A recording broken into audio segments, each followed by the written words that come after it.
नमस्कार, पुष्पास खमंग किचनमध्ये आपले खूप खूप स्वागत। आज आपण बनवणार आहोत अतिशय स्वादिष्ट, पौष्टिक आणि खमंग असा मुळ्याचा पराठा। सकाळच्या नाश्त्यासाठी, डब्यासाठी किंवा संध्याकाळच्या हलक्या जेवणासाठी हा पराठा एकदम परफेक्ट आहे। मुळा हा फायबर, व्हिटॅमिन सी, अनेक पोषक घटकांनी समृद्ध असतो। यासाठी लागणाऱ्या साहित्याची यादी येथे दिली आहे। बाजारातून मुळा घेताना पांढरा शुभ्र आणि ताजा रसरशीत बघून घ्यावा। मुळा स्वच्छ करून कोरडा करून पिलरच्या साहाय्याने त्याच्यावरची साल काढून घ्यायची। त्यानंतर मध्यम आकाराच्या किसणीने किसून घ्यायचा। मुळ्यामध्ये भरपूर प्रमाणात पाणी असतं, ते अतिरिक्त असलेलं पाणी हाताने पिळून काढूया। एका मोठ्या परातीत किसलेला मुळा घेऊया। आता हे सर्व मिश्रण हलक्या हाताने एकजीव करून घेऊ।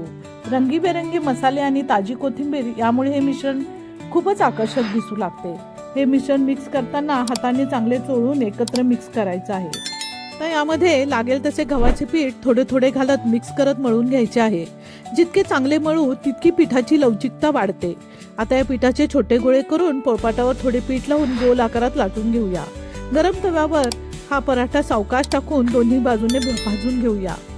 हा पराठा चांगला खमंग आणि सोनेरी कलर येऊपर्यंत भाजून घ्यायचा आहे, त्यामुळे त्याचा खमंगपणा आणखीनच वाढतो। या आणि अशा घरगुती रेसिपी पाहण्यासाठी पुष्पास खमंग किचनला लाईक, शेअर, सबस्क्राईब करा। पूर्ण व्हिडिओची लिंक खाली दिली आहे। धन्यवाद।